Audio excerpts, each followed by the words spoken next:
เปิดผ่ามาพี่น้องเลยตอนเช้าๆอยู่บ้านเด้อพี่น้องเด้อกะช่วงนี้ก็ไม่แต่อยู่บ้านอยู่เรือนอยู่ซานยังบ่ทันได้ไปทางใดเทื่อพี่น้องเนาะกราบทักทายสบายดีแล้วก็สวัสดีพ่อแม่พี่น้องหมดทุกคนยินดีต้อนรับ2ตูนชาแนลเส้นเก่าเส้นเคยพี่น้องเด้อก็สำหรับคลิปวิดีโอนี้ก็บ่ได้มีหยังมากมายแค่แต่บ่ตูนก็ยังสิถ่ายอยู่เรือนอยู่ซานนี่แหละถ่ายเบิ่งอัปเดตการเฮ็ดวีเฮ็ดงานของทีมงานเป็นแนวใดพี่น้องเอ้ยแล้วก็กระเจ้าได้เฮ็ดหยังแน่ก็ได้บ่ตูนสิถ่ายให้พ่อแม่พี่น้องได้เบิ่งนํกันเลยพี่น้องเอ้ยนี่ก็จะมีทีมงานญาติพี่น้องโดยเฉพาะไอ้น้องของบ่ตูนแล้วก็มีนาบ่าว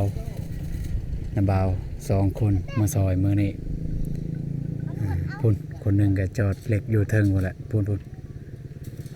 ยังจอดเหล็กซานเหล็กเพื่อจะได้เทคอนกรีตนี่เทซานเหล็กอยู่ไหนพี่น้องเนาะผู้ทางฝั่งไทยหรือว่าทางอื่นก็จะเฮ็ดแนวใดถ้าเทคอนกรีตแบบนี้แต่ว่าทางนี้จะเฮ็ดแบบนี้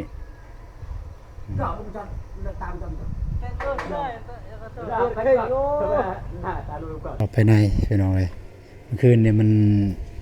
มืดบุคคลได้เห็นเนี่ยตัวนี้แหละเมื่อคืนประตูนทายเนี่ยเรียบดีเพิ่นเฮ็ดนี่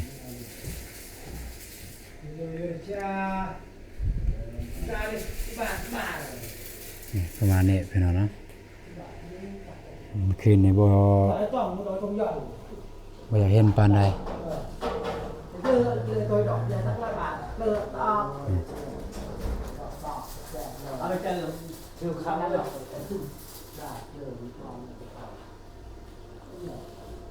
ทางนี้อยากมืดบ่อยากเห็นแต่อยากมืดพูนสบายดีเด้อเฮ็ดหยัง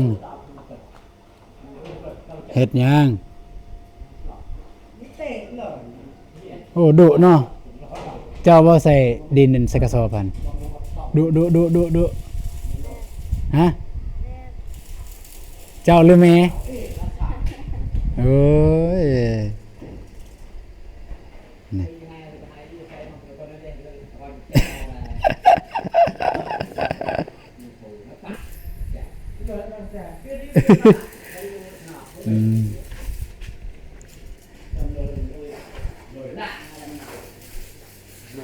สวัสดีตอนเช้าได้กินข้าวแล้วป่ะ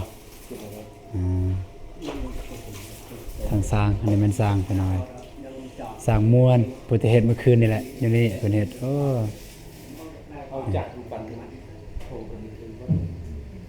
ถึงเอาจักเหรอมันเป็นยัง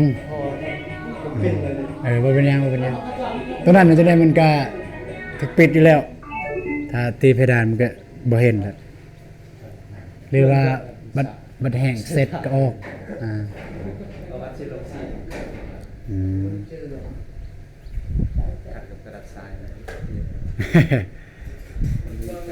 เฮ็ดใส่ได้แล้วที่ตอนนี้ใส่เป็นแล้วที่จากกันยังบ่กันได้ผมลองใส่กาอยู่เลย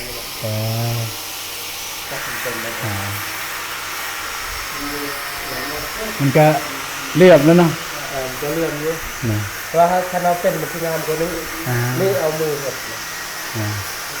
เฮ็ดกับจักรต่างเลยเนาะเอาจักรเลยสันเอาดูจักรเฮ็ดเลยเปื้อนกระยาเป็นมันเปื้อนกระยาเอาจักรเฮ็ดนี่มันเป็นแน่นได้แมนเพราะว่ามันมีน้ำหนักคมเลยแมนกับมือกับทรายมันเฮ็ดทรายมันเด็ดใบใหญ่ทรายแหลกโอ้นี่มันทรายมันเฮ็ดเลยทรายคล้องโอ้ทรายคล้องเนี่ยเรียบแล้วเนาะเรียบเลยทรายมันแหลกทรายสีเป็นทรายตรงไปเดี๋ยวพาไปเบิ่งทางทีมงาน เบื้องใดบาดนี่พี่น้องเอ้ยโอ้แม่นกับบ่ตุนเว้าแล้วมื้อวานนี่ว่าทีมงานจะมาเฮ็ดเบื้องนี้อีกนี่เพิ่นลงปูนเรียบร้อยแล้วมื้อนี้ลงปูนเรียบร้อยแล้วยังอีกรอบหนึงนี่ก็ลงแล้วแต่ว่าอยากมืดแน่จังหน่อยเข้าไปเบิ่งเด้ออย่าลืมเข้าไปเบิ่งเด้อ อันนี้เป็นสร้างไส้บ้านเกิดเมืองนอนพูนเมืองเฟืองพี่น้องเมืองเฟืองกับแขวงเวียงจันทน์เนาะเมืองเฟืองอยู่แขวงเวียงจันทน์บ่แม่นนครหลวงเด้อพี่น้องเด้อบ่แม่นนครหลวงเวียงจันทน์อันนี้เป็นแขวงเวียงจันทน์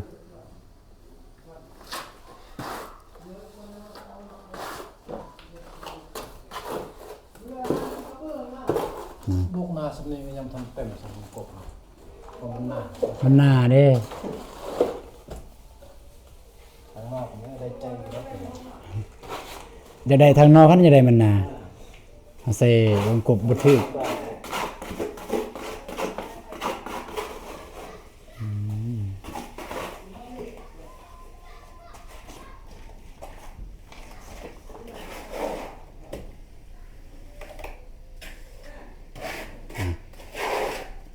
มันมืดพี่น้องเราบ่อยากเห็นปานใดเด้อนี่มันมืด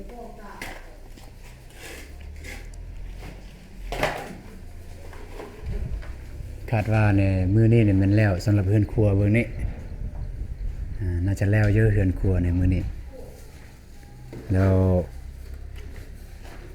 เฮือนครัวน่าจะแม่นห้องน้ำอีก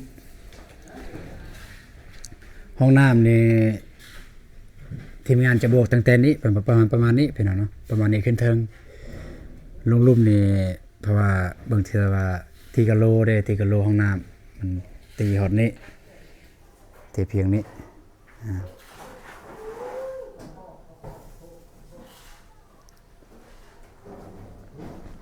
นะ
นี่แหละเดินไอ้นี่แสบ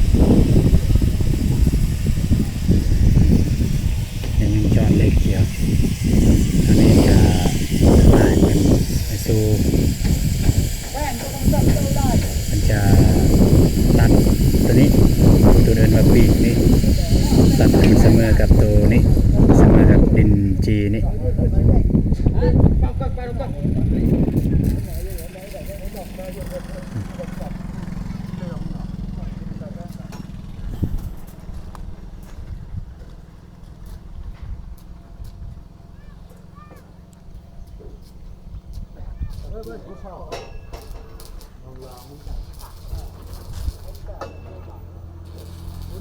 ก็กำลังเอาการตกนี่เลยต่อเยอะ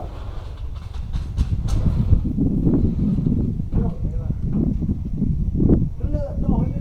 เลือดสุดยอดเลย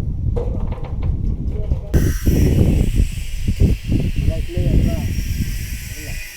แจ้งจบเมื่อไหร่จะรู้หมดคอยถูกเวทเสียที่โยน เย่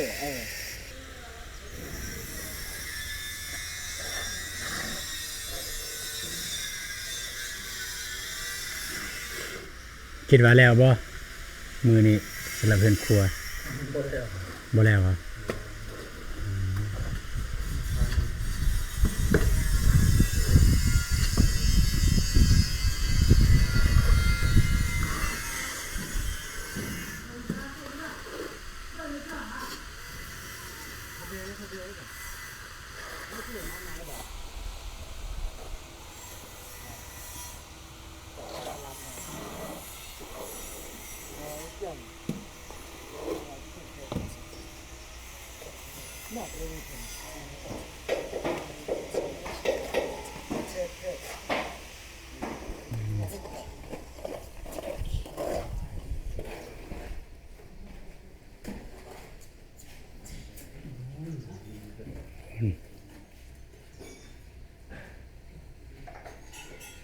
นี่บ่ได้เอาไฟมาใส่นี่เนาะ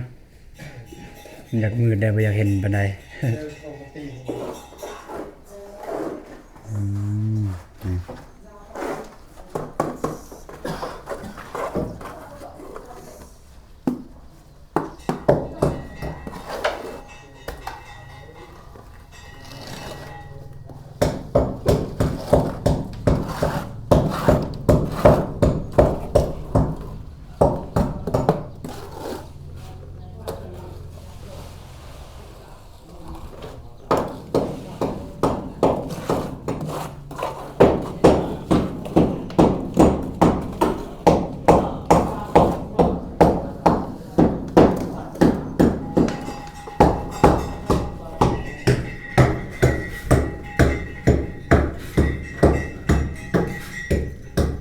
กำลังเก็บกำลังเนี่ยอันนั้นพี่น้องปูนที่ก่อในตอนนั้นก็มันเศษมันเหลือรักษาตัวนี้ก่อนจะเปิดปูนก่อนจะโบก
เยอะว่าดาวสาวเด็กคนแก่ก็ได้ลำมา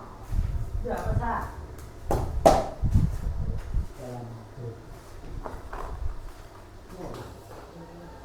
แจกแจกแบบเลยเลยจ้ะภาษาเชื่อต่าง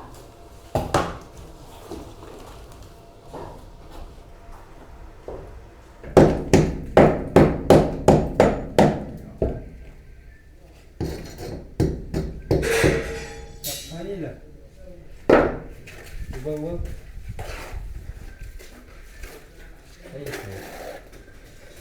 อยากเห็นปานใดเด้อพี่น้องเด้อมืดแต่ก็สิพยายามถ่ายให้พ่อแม่พี่น้องเห็น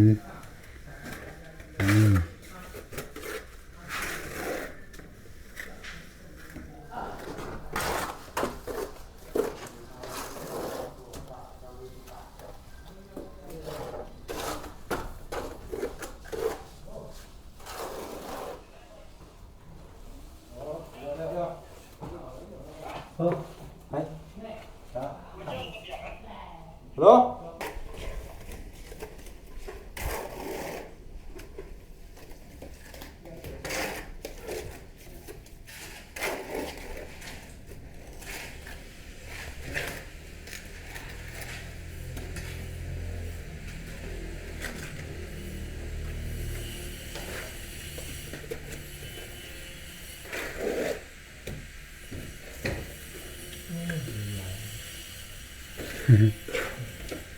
คดโค้ง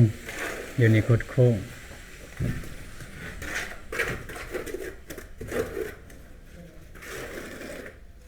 ใครเนี่ยตัวนี้เนี่ยเงินจัดใครเนี่ยพี่โบกกับมือส่งแล้วตอนนั้นที่มาอยู่กูตูนโอ้ประเทศเอง เฮือนในกรุงตูน นะมันโตขนาดเงินกันพวกทหารนะมาสวยกันตีนะเนี่ยสวยมาก แม่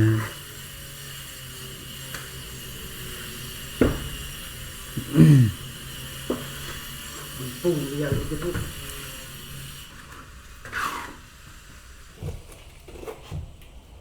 ฟ้าหนึ่ง3-4 ซอกมาตรงนี้ อยู่หั่นนะ ทางที่ชอบแล้วคนนี้ได้เงินผมบอกมันบ่ได้มันบ่ใช่สำหรับเปิ้บนลุกอันที่เป็นเที่ยงกันกับบนนนโอ้บ้าเลย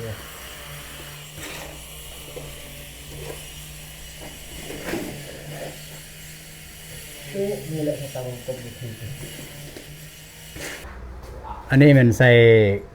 เครื่องจักรไปหน่อยจักรปั่นตัวตูนซื้อเพิ่นปั่นฟังฝากเบื้องนี้ แต่ว่ามันนี่มันเตะออกนี่สะเลยตัวเพื่อนเป็นขาบสีขาวนี่แม่นละพุ่นอยู่เทิงสังกะสีก็แม่นนี่เนี่ยส้มนี่ก็แม่นละอันมาจากนี่แหละ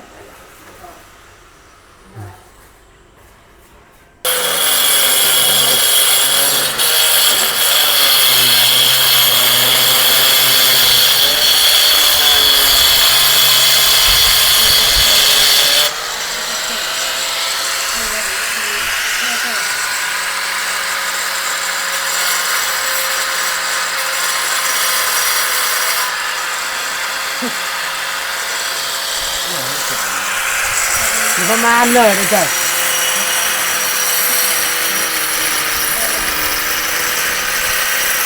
เราไปรู้กัน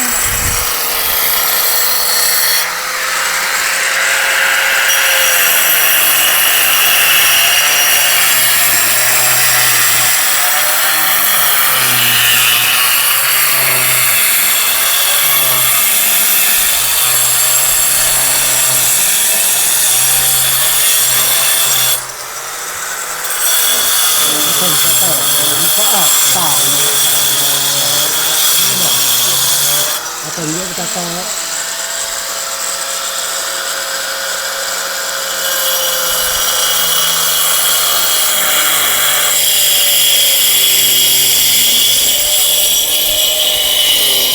กันใส่ปูนแนวตั้งตอนนั้นพอดีเลยอันนี้แหละอายบทุนเพิ่นลงใส่ปูนแนวนอนมันเป็นลงแบบเพิ่นคิดว่าตามแผนเนี่ยมันใส่ตามแบบนี้แต่ว่าบัดใส่แล้วแล้วมาเบิ่งกันว่าโอ้มันยาวโพดนะมันยาวโพดเลยตัดสินใจเฮ็ดแบบนี้ก็ตัดสินใจปาดออก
บ่ฮอดก็ต้องได้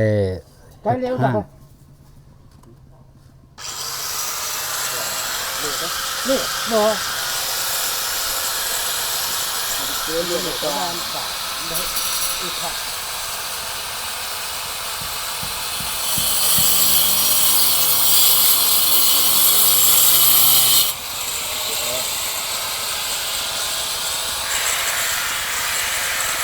giờ được xả được được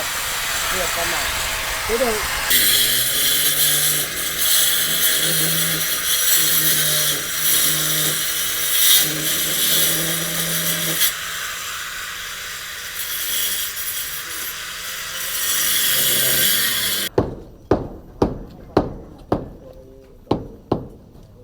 bên lẻ người tận nhà cái tỏi đọc với tỏi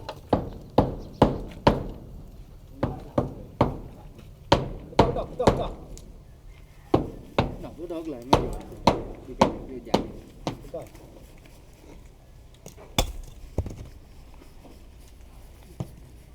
Cel ukak tăng bò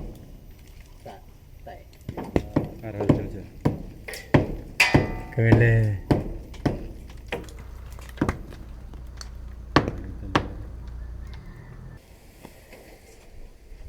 phong á đang đây thôi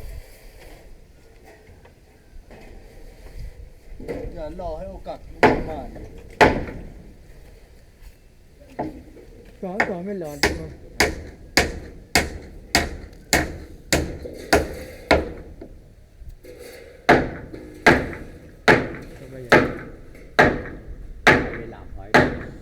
làm to cà phê là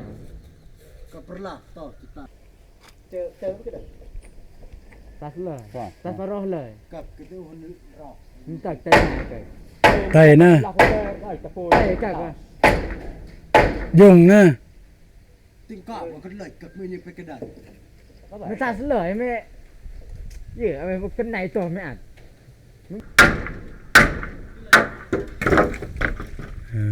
để xài cái này sắp bát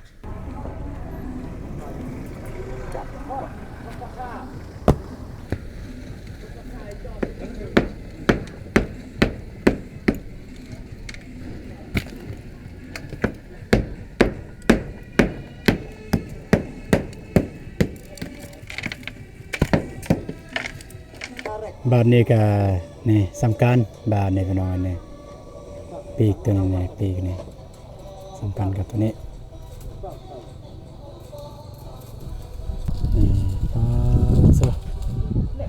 ตัวนี้ยังไม่ทันได้แล้วเทื่อพี่น้องยังตีแบบข้านแล้วก็ยังตีแบบข้านแล้วก็จะน้อยตอนแรกก็น่าจะเป็นตอนแรกดอกจะน้อยน่าจะได้ใส่แป้นแบบมันจะโดนแน่หลังจากใส่แป้นแบบแล้วเราก็จึงได้เทบาดนี่เราบ่ตุนก็จะได้สร้างปูนแดงบาดนี่พี่น้องปูนแดงมันจะแห้งไวใส่ปูนแดงเอา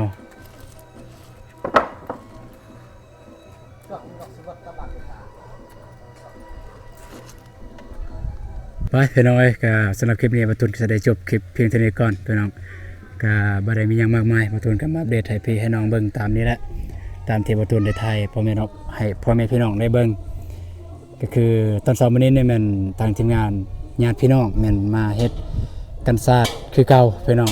เฮ็ดยังบ่ทันแล้วเทื่อตอนนี้กำลังสานเหล็กอยู่แล้วก็ทางงานสร้างเพิ่นก็กำลังโบกเฮือนครัวเฮือนครัวก็บ่ฮู้ว่าจะแล้วบ่มื้อนี้ถามสร้างเมื่อกี้นี่ว่ายันบ่แล้วเพิ่นว่าสำหรับมื้อนี้สำหรับเฮือนครัวเพิ่นกำแต่ว่าติดตามเบิ่งตอนแรกเด้อพี่น้องเด้อติดตามเบิ่งตอนแรกเอาพี่น้องว่าทางทีมงานได้เฮ็ดฮอตไซต์บ่ตูนสิอัปเดตให้พ่อแม่พี่น้องได้เบิ่งนํกันพี่น้องเนาะแต่ว่าตอนนี้บ่ตูนก็สิออกไปในเมืองบ่สิหาไปซื้อของกินของอยากให้ทางสร้างเพิ่นแล้วก็ทีมงาน ไปพี่น้องเจอกันในคลิปต่อไปเด้อพี่น้องเด้อสำหรับคลิปนี้